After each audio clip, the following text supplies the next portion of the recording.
Hello, movie lovers, and welcome to the show. Hello, movie lovers, and welcome to the show. For today's podcast episode, I'm going to be talking about a little independent film called The Rest of Us. It follows a student's resilience in the face of a mental health crisis on a college campus set in fall of 2001 at Blair University. A motley crew of college students spring into action when forced to face a campus-wide mental health crisis. The film follows Amy, an introverted engineering student whose resistance and resilience provides inspiration to those who are left behind. Now, this movie is actually directed by Linda G. Mills. It has writers Laura Moss, Richard Perez Gonzalez, stars Amanda Debraux, Layla Robbins, Preston Martin, Peter Mark Kendall, Angela Scalafan, Mars Williams, and Raffi Barsoumian. And I'm sorry if I mispronounced your name. I do apologize for that. This is also produced by Beth Davenport, David Komar, Mary Stuart, Masterson, and Hediya Sizar. And what I'm going to tell you is this. I really enjoyed this film a lot. It's impactful. It's also inspirational. Not only is it inspirational, but it actually hits you where it needs to be hit at. This movie is smart. It knows what it is. It knows that what certain people are actually dealing with when it comes down to suicide and racial profiling and stuff like that. And this movie, to me, is just fantastic. It hits at all levels. On an emotional level, it's relatable. The characters are smart. The writing is very smart in this film. I have to give credit to the writers as well as the actors that's portraying these characters because of the characters become very relatable to the point where you can probably say that you know maybe you dealt with some things that the characters are actually dealing with and things like that. Also, too, if you have suicide thoughts and suicide tendencies, go on ahead, reach out to the suicide hotline that's actually scrolling below this right now at 1-800-273-8255, just to go ahead and put a little disclaimer here for this. But yeah, The Rest of Us is a very good movie. I really enjoy this film. I'm glad that I actually had the privilege to actually watch this film, and not only to watch this film, but to actually review this film. And like I said, this movie takes place in 2001, and basically it hits you right where 9/11 it happens.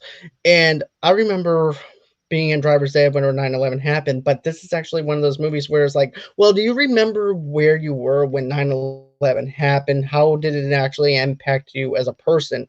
And for these college students in 2001, watching the planes go into the Twin Towers, seeing how they're actually impacted from that, and then also too exploring their own adventures in this film is a very smart way of actually handling certain things at this college campus and stuff like that, on how they actually handle mental health, how they handle the students and stuff like that. Not only that, but how the students actually have to go ahead and figure out how to actually cope with people that commit suicide, and also dealing with racial profiling at the same time.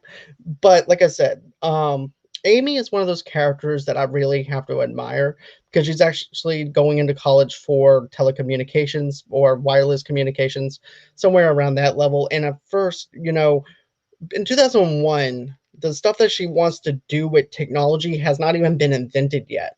And it's just crazy to think that the technology that she wants to make actually is technology that we have now in 2021. But, you know, at, whenever it first starts off, it starts off with her wanting to do her thesis and everything, and it actually feels like a sales pitch rather than her talking about her thesis. And as a matter of fact, she even acknowledges the fact that she feels like a sales rep rather than talking about her thesis and explaining what her thesis actually is.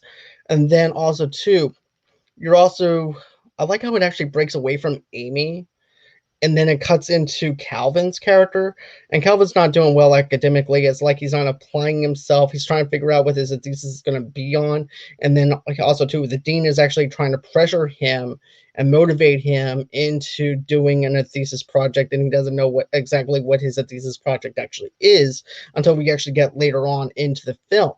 But that being said, I have to say I really like the whole entire 9/11 aspect to this film as a throwback as to how people handled mental health during that time, and also to the memorial of the 9/11 victims, and about how the college campuses during that 2011 time period, how they were actually affected by 9/11.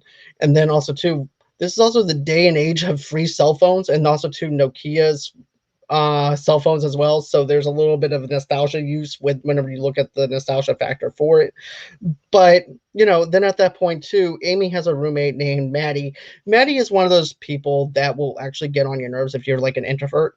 And I can actually feel the presence of Amy actually being introvert whenever she goes into her dorm and she's used to being by herself. And then here comes Maddie, who's totally opposite of who Amy is.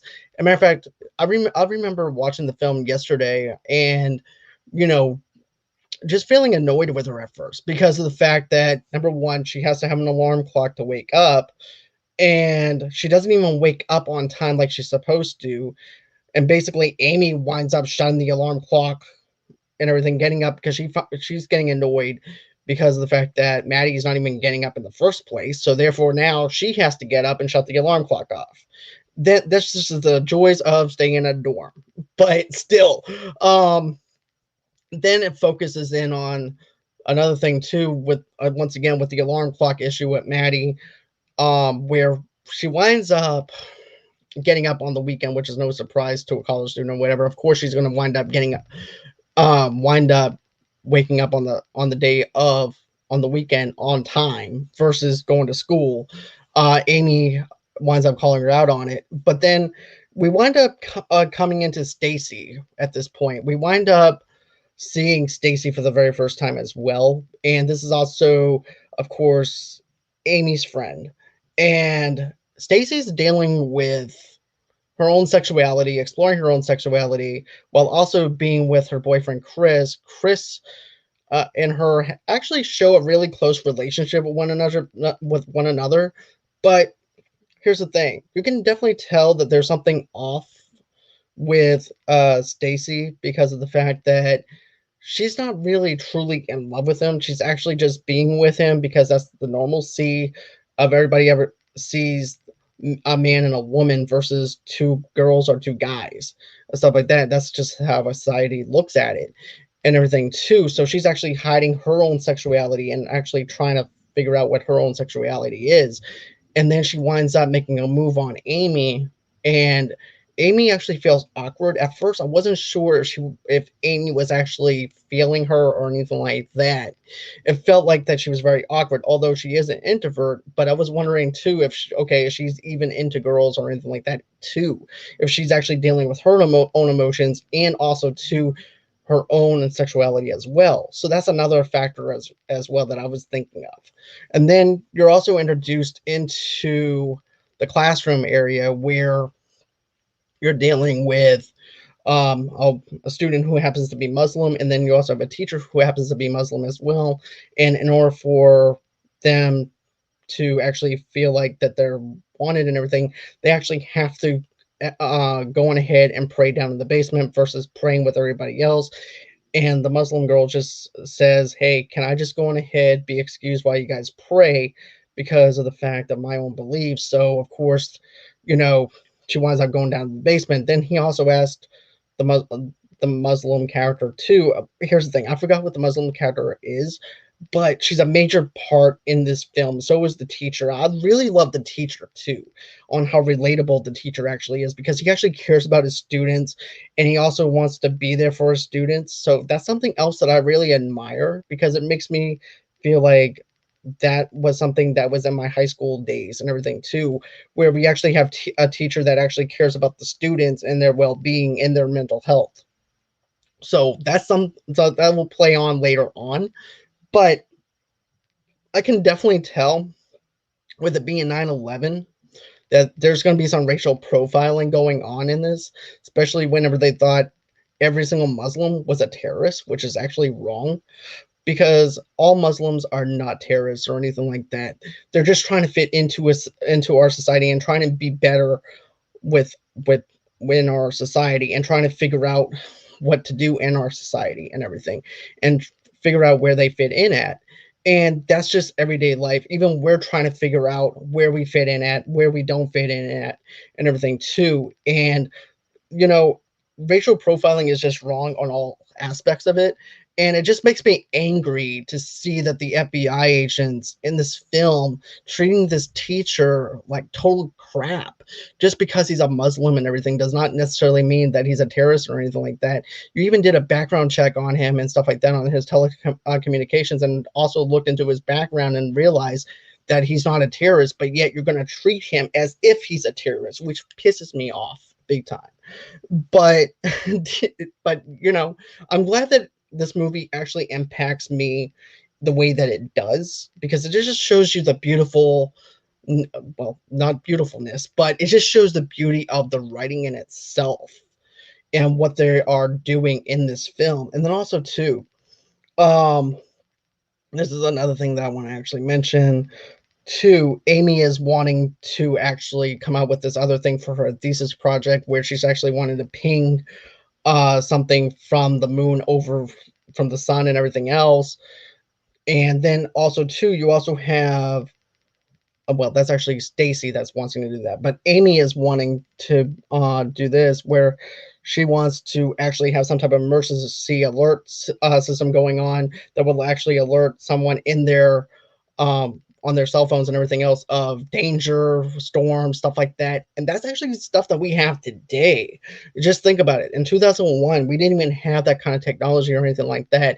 And it just fascinates me that we actually have a smart female-led character that's into electronics, that's into telecommunications and wireless technology. And that's something that really feels like that if you're inspired, if you're a woman that's looking to get into a field of electronics and stuff like that, I think this movie will actually do it for you if you're trying to find some type of inspiration to keep being motivated and keep doing what you want to do in life. But anyways, another thing I want to mention is this. Okay, the Muslim girl's name is Brenda. I just want to correct myself on that. The Muslim character. Um, but anyways, Calvin wants Amy to join the sci-fi club. Amy does not want to join any club. She's an introvert. Introverts will actually say, well, let me go on ahead and look at my schedule, but really underneath it, they don't want to go. And that's exactly how I am because I used to be an introvert until I got this podcast. And now you can't even get me to shut up, even at my work. But, that's just a story for another day. But introverts will go on ahead and say, oh, yeah, let me just make sure, let me just look at my schedule and everything, and I'll be there. But really, we're not going to be there because we actually feel uncomfortable. We feel awkward at certain events and everything. And that's exactly how Amy actually feels when she's going to this thing. And I really have to say that once she goes to Calvin's um sci-fi thing, and it turns out that he wants to do as a thesis on death, on loss, and stuff like that, which is very morbid, but also too trying to find that as art as a thesis is kind of interesting, but also kind of like, okay, how are you going to do that? This is the most challenging thing. And then of course, like I said, there's also exploring the sexuality of Amy and Stacy and stuff like that. Too, we're gonna get into Amy's sexuality later on in the review. But I just really feel like that this actually captures everything that you want to capture. As a matter of fact, Stacy winds up killing herself, which also goes on ahead and and then this is where Amy's dealing with the loss of her friend. And while Addie is stressing out with college life and passwords and all that other stuff that college students deal with, you actually have Amy that's dealing with an emotional loss and everything. And it's two different conversations, right? We don't mean to shrug off people that are important in our lives and stuff like that. And stuff like that, where someone might be dealing with something a little bit bigger than your password or school or anything like that, but that issue might seem bigger than what it actually is. And to me, Maddie's problem, it seems smaller than what Amy's going through. To me, Addie should have been there a lot more for Amy in that situation, but maybe she just doesn't know how to actually deal with that kind of situation. So she mainly focuses on her problem, which is the stressing about school, being homesick, and then also too stressing about the password, about the college website not being able to work. So that's the three things that Maddie's actually dealing with at the same time that Amy's dealing with. But like I said, I feel like in that situation she should have been there a lot more for her friend. But that scene actually works. It's just like everyday life. We think that our problems are bigger than somebody else's problems, and sometimes we don't just drop our situation and focus on somebody else's situation. And that's just the way certain things are. But we don't mean to do it. It just happens. That's how it actually happens. And then we think about it later on. Maybe I should have actually been there for my friend the way that I should have been there for my friend. But still, overall, good scene. I really like that scene a lot. And then I'm going to get into something else. We're actually introduced at that time after the first death of Stacy to Ted Harrison, who happens to be a counselor, explaining why someone might want to end their life. And to be honest with you, Ted got on my nerves because here's the thing: in 2001, I feel like that we didn't know actually how to deal with mental health, how to deal with someone that's struggling with suicide and being depressed. We knew the warning signs, but we didn't actually know how to cope with it. We didn't know how to actually give someone the help that they actually need and everything else. Now, I'm not saying today it's better, but we actually have maybe a little bit more of an understanding of what someone is going through versus during that time. And they have medication, and not saying that they didn't have medication in the early 2000s to actually help that, but you know, the person actually needs to.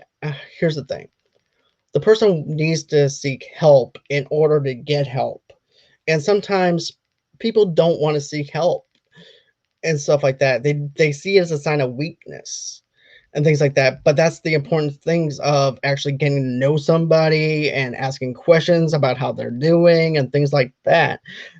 But I feel like this person and everything, there's more that you can do just to give a damn pamphlet to somebody and say, look at these warning signs. Just because those signs are there does not necessarily mean that that's what that is. Everybody goes into different directions with suicide and depression and stuff like that. And you're talking to someone that used to have suicide tendencies back whenever I was in high school. And I'm glad that I actually had some friends that was there for me to seek counseling through my guidance counselor who helped me out with that. But, I just, that guy just got on my nerves. Oh, here's a pamphlet. Look for these warning signs right here. And no, there's more you can do to just give a pamphlet out. And that was just one of those things. I'm like, oh, here comes the pamphlet again. When someone else dies, I'm like, okay, here comes Ted again with a stupid pamphlet when he could have actually just been there for a student. And it also makes the college look bad because of the fact that you're not doing anything for anybody's well-being. And then also too, we're going to get into Maddie whenever she winds up killing herself because of the fact that it reflects the dean in a big way too. But we're going to get to that in a few minutes. But this is something that I really find admiring and also foreshadowing. Addie and Calvin and also Amy are sitting outside together. And, Calvin's still trying to struggle with his whole entire thesis project and everything while Addie's talking about this situation with the grandmother. And what I mean by that is this: basically, Addie's grandmother always had a smile on her face and everything, acted like nothing really bothered her or anything like that. It's like wearing a mask. It's like you're dying inside, but you have to be happy for somebody else. And you're just doing wear and tear on your own self by trying to be the strong one and trying to have a smile on your face. And that's something that I really find admirable. And also too, like I mentioned as well, very foreshadowing. It's, to me, that little piece right there was something that was really heavy and beautiful written, to be honest with you. Um And then also too, we're also dealing well, basically Calvin's thesis now is called the science of loss and how to actually deal with loss, and also too using the people that have moved on and passed away through suicide, through mental health and stuff like that.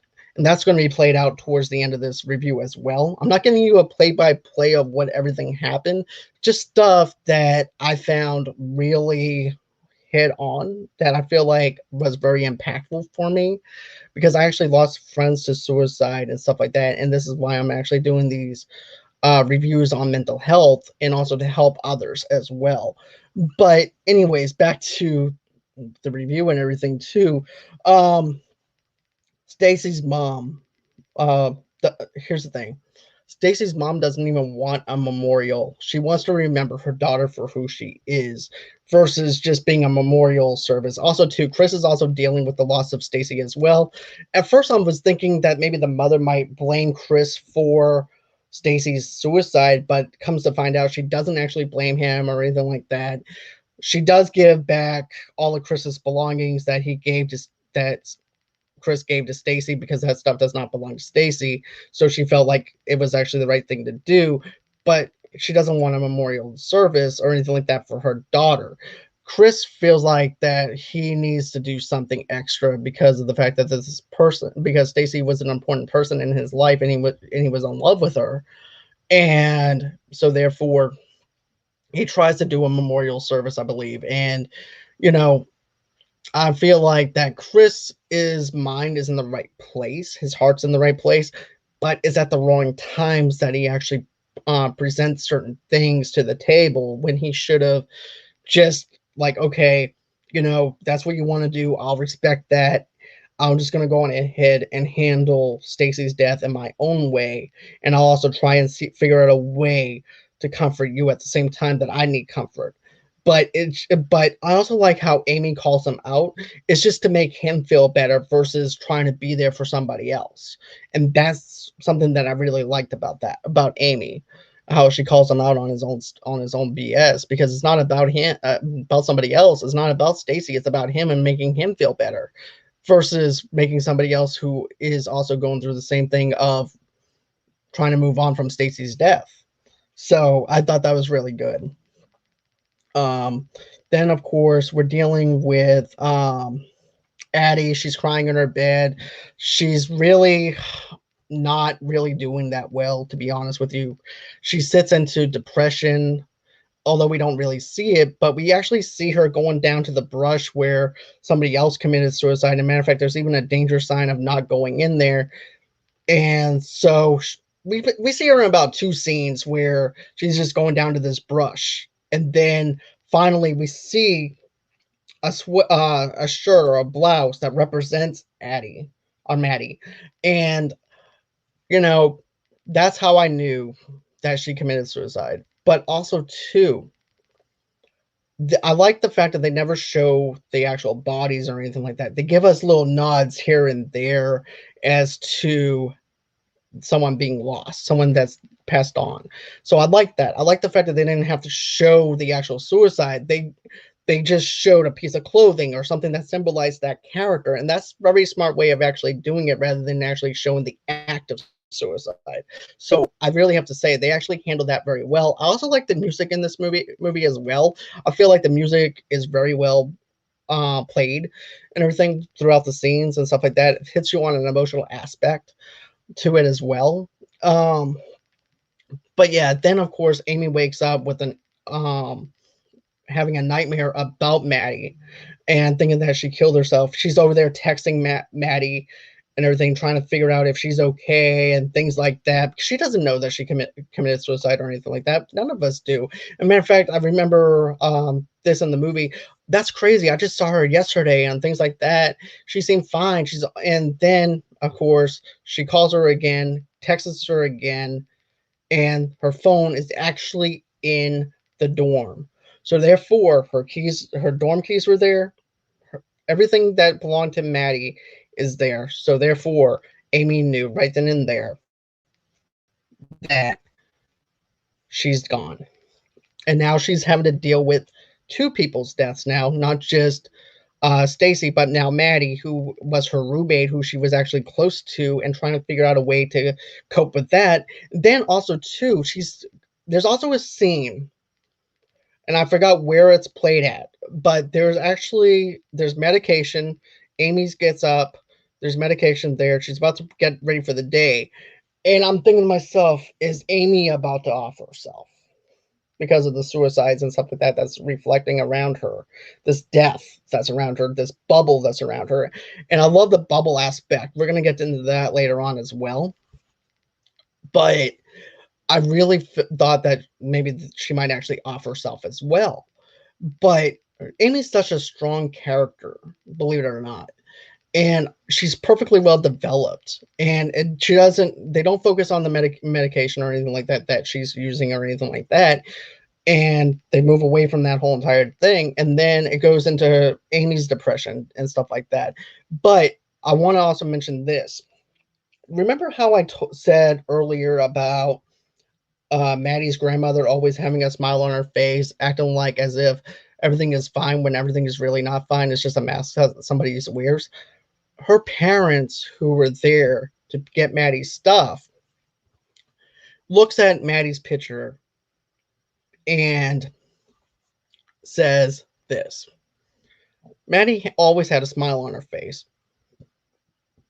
And then I realized it's the same reflection that Maddie had for her grandmother, and the same reflection that Maddie had for her parents, which makes that even more impactful. And this is just one of those things where it'll hit you in your feels in a lot more an impactful way when you see this played out. Because I know it hit me in an impactful way, because everybody wears a mask and to cover up something. And even Calvin talks about that whenever he goes through his whole entire thesis of signs of loss as well, whenever you see all these black and white pictures, and you actually see Calvin working on his thesis project, and also too, not only working on his thesis project, but taking these pictures that he has, black and white pictures of students and everything else that's on campus that have committed suicide, and developing the pictures not digitally, but through the old-fashioned technique of developing pictures.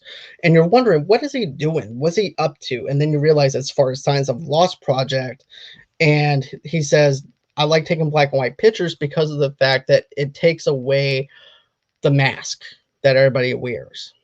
It shows the seriousness of them behind the smile, which I really liked. So then, of course, this is actually another thing too that I want to mention is this. And there's also another person that winds up losing their life is Marcus, that loses his life to suicide. And then, of course, more pamphlets gets passed around. Students questioning genetics and DNA. And that's another thing too. Now we have a thing here now in today's time where they're thinking that genetics is actually part of the reason why some people face suicide is because somebody else is in their genes and stuff like that.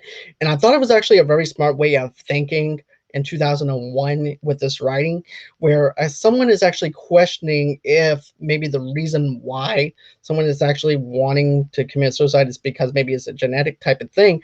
But it seems like too the college feels to struggle with any type of questioning when it deals with suicide and stuff like that. It's like they just want to throw it underneath the door and cover it up, which really pisses me off even more. You have a problem. You're not letting the students in on anything or anything like that. You're trying to cover up something, and that's not the way to go about it. You need to attack this thing head on and try to help these students through this whole entire ordeal that they're going through, because you have 3 deaths on this college campus and you're not doing crap about it, handing out pamphlets and everything else. And that's the job of the mental health teacher. And I'm happy about what happens to him later on because of the dean, but I also feel like the dean is also responsible for this, because even Maddie's teachers, not Maddie's teachers, but Maddie's parents bring it up to the dean and says this: you knew about Maddie's condition, you knew about her having suicidal tendencies, you knew about this, and you didn't do nothing. You knew her background You didn't check on her. You don't check on your students. You don't do anything. And now, because of that, my daughter is dead. Reflecting back on the dean is taking a hit after a hit because of the mistakes that Ted is doing. But I also feel like, too, the counselor should, not the counselor, but the dean should have went on ahead and checked up on Ted and see what he was doing instead of allowing that to continue on with the pamphlets. But anyways, then of course Chris wants his picture of Stacy back on the remembrance wall and stuff like that. And of course the dean doesn't want to give Chris back uh the picture of Stacy and stuff like that. To me, I think that was a little snobbish of not keeping the students' pictures up. I get the fact that what you're wanting to do is, at that point, I don't really feel like that she was trying to cover anything up. I think she was trying to do what was best for the students. If they actually saw someone that they remembered that committed suicide, maybe they might actually have suicidal tendencies themselves. But that's just me looking at it in that kind of perspective. But at the same time, too, you can also probably maybe say that maybe, you know, that maybe she might be brushing it off, but it's hard to say. It's all up into interpretation as far as that goes. And and another thing too is everything I'm saying is up to interpretation. This is a subjective movie, so just let's just go ahead and put it at that. But um, memories of pictures of the lost, not to be. Oh yeah, and of course, pictures of the lost cannot be posted. Shows the struggle of what every character is going. Now, here's the thing. I like how the camera breaks into the scenes, go into what all the other students and everything else is going through, the struggle of someone that is dealing with the loss of their friends and things like that, with suicide, things like that. The thing that it's a little small nitpicky thing that I feel like that they should have focused in on. I feel like they should have focused in on Brenda with the whole racial profiling, because I feel like that was another important thing. But I understand that this is dealing with suicide and things like that. But they do such a good job bringing some of that other stuff to the table later on. But I understand the main primary thing is the suicide and stuff like that that's on campus. But we're gonna get to this a little bit later. But like I said, a little small nitpicky thing, not much, but still a good movie. Um, then of course we're dealing. I like the voiceover about Marcus wishing someone happy birthday, where people are remembering Marcus for who he is, a down to earth guy, smiling, making people laugh, kind of thing. Just memories of their Marcus and the friendship that Marcus gave everybody. That was something that I really liked about that, because it really does feel like it's a realistic type of movie that you can actually relate to. And then, like I said, um, then also too, there's also um, this other thing with the controversy with the college with suicide. Chris is wondering why now, why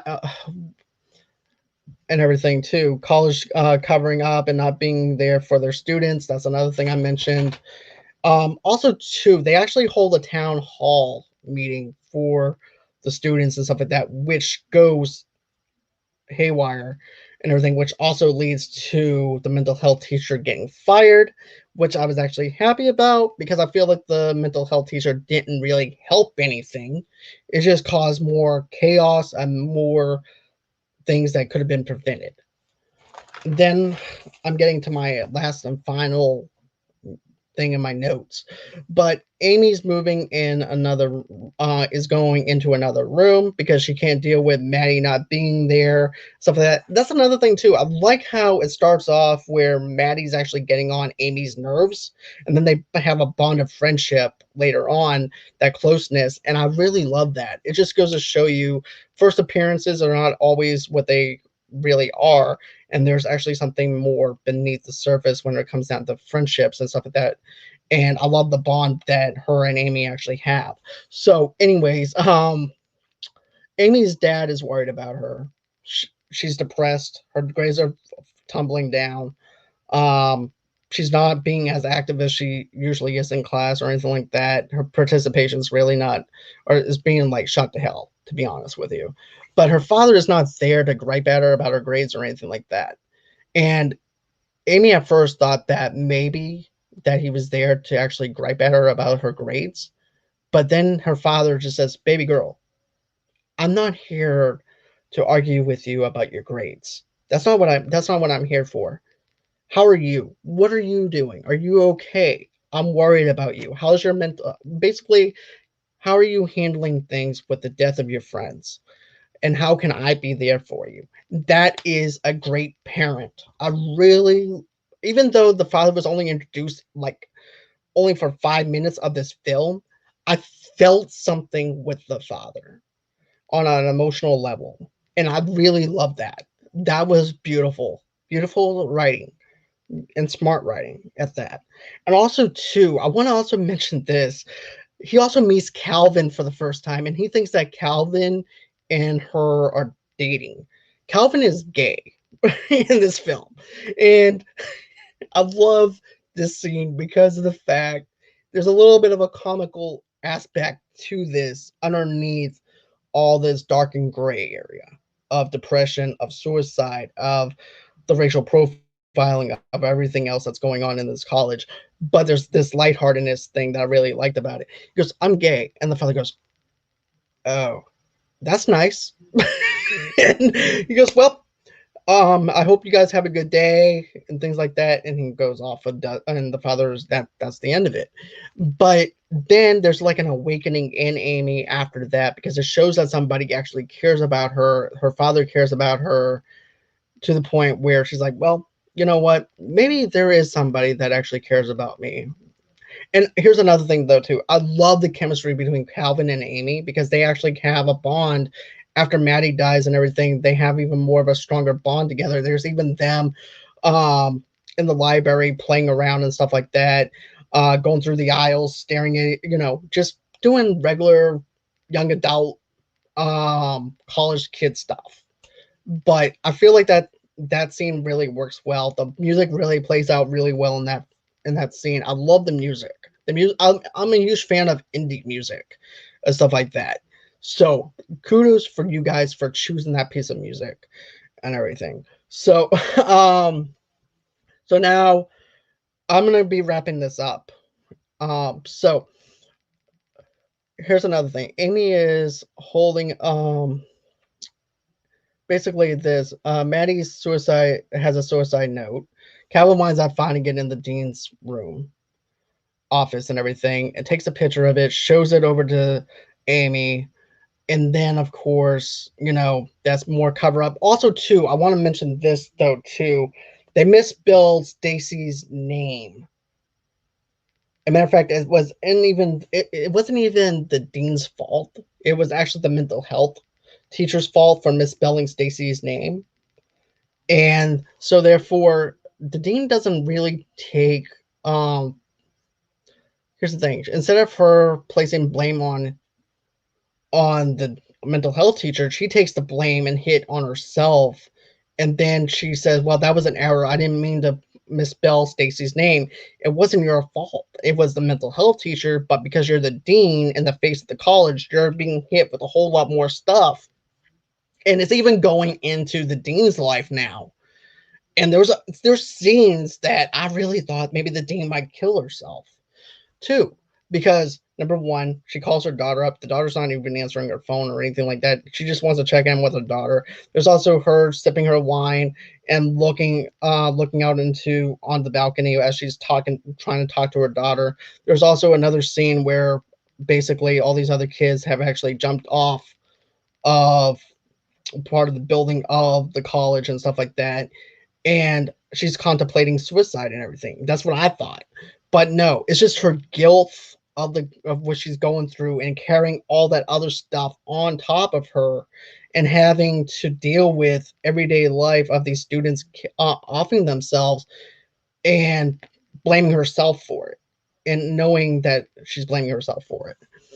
And then, of course, this is also another thing too. Calvin calls Amy out on pretending that none of them died Because basically, when something like this happens, we block things out of our minds to where we don't try and focus on anything. And this is another thing too. I really felt Calvin was really there for her. He makes her smoke a little bit of weed to calm her down. Then next thing you know it, he says, "Now explain to me what you're going through." And she closes her eyes. She calms herself down.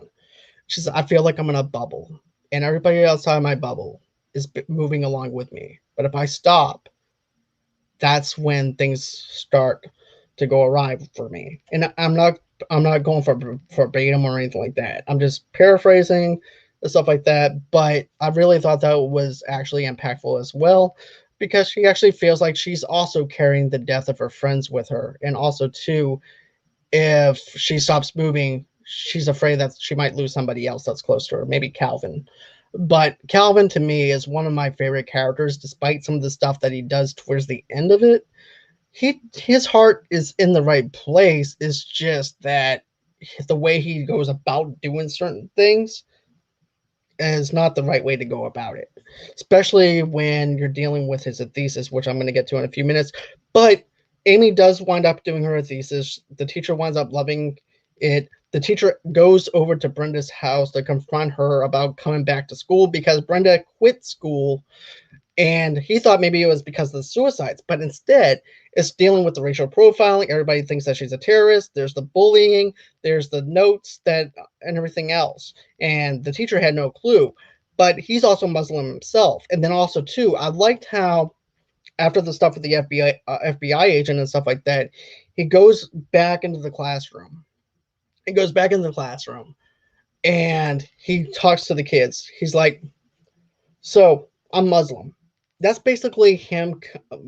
Think of someone that's coming out as gay and saying that I'm gay, and then someone that's Muslim coming out and saying I'm a Muslim.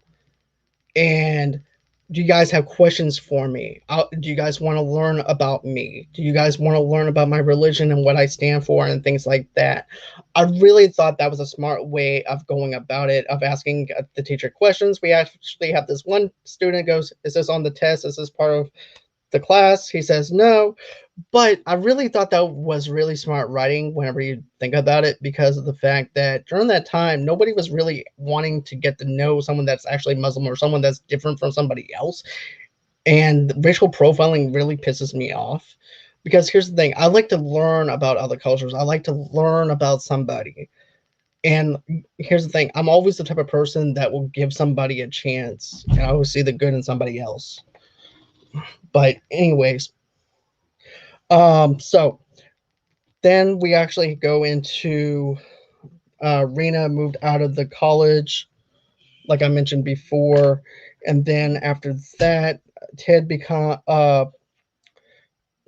Then after that, we have a fresh perspective in mental health. Uh, the dean fires Ted because of the town hall meeting, and then of course this goes into the whole entire thing with Calvin. Whenever let's see here, with Calvin, with his whole entire deal with his thesis, and his thesis winds up backfiring on him because of the fact that the rule of that thesis program clearly said no pictures of the dead. He has a picture of Stacy on there, which also drives Chris insane, which also pisses Chris off. Chris also calls him a fat, some other words and stuff like that that I'm not even going to even say. And then, of course, I love Calvin's response: "I'm still here." I really like that. But focusing on the thesis and everything else, the teacher winds up telling him, "Well, you just graduated." He goes, "Well, thank you. I'm glad I did." He goes, "Well, you're suspended. You're done because of what you just pulled." And then that ends the whole entire deal with Calvin.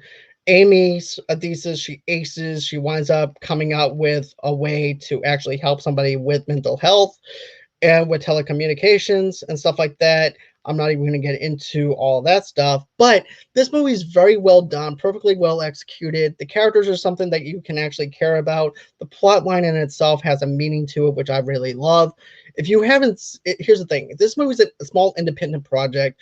it's probably going to be making its way through small independent film festivals and stuff like that. If not, I'm hoping Netflix picks it up, or Amazon, or somewhere around that, or maybe Hulu or somewhere, because this movie, I feel like, is very smart. The writing is very smart in it. Not only is the writing very smart, but it's relatable. The characters are very relatable. I enjoy this movie for what it is. I'm glad I got a chance to check this out.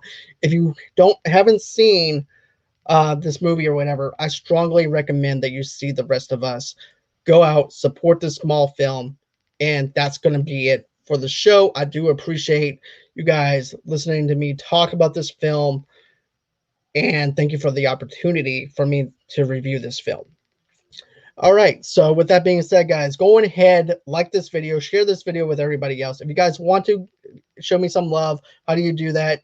You just go on ahead to go to our GoFundMe page at gofundme.com/movie lovers podcast. Of course, if you guys want to go on ahead and get an audio only video version of this, just go on ahead, go wherever you guys get your podcast from. Also, too, follow me at Movie Lovers TV Lovers Unite on Facebook, Movie Lovers TV Lovers Unite on Instagram, Movie Lovers TV Lovers Unite on Pinterest as well. And also, too, go on ahead and follow me at Movie Lovers Unit on Twitter. Reach out to me at movieloversunite@gmail.com if you're a sponsor or anything like that. That's going to do it for me for the show today. Of course, this is your host, as always, for Movie Lovers Unite, John DeGorio. It's an honor and a privilege to do this for you guys. And always, until next time, bye-bye.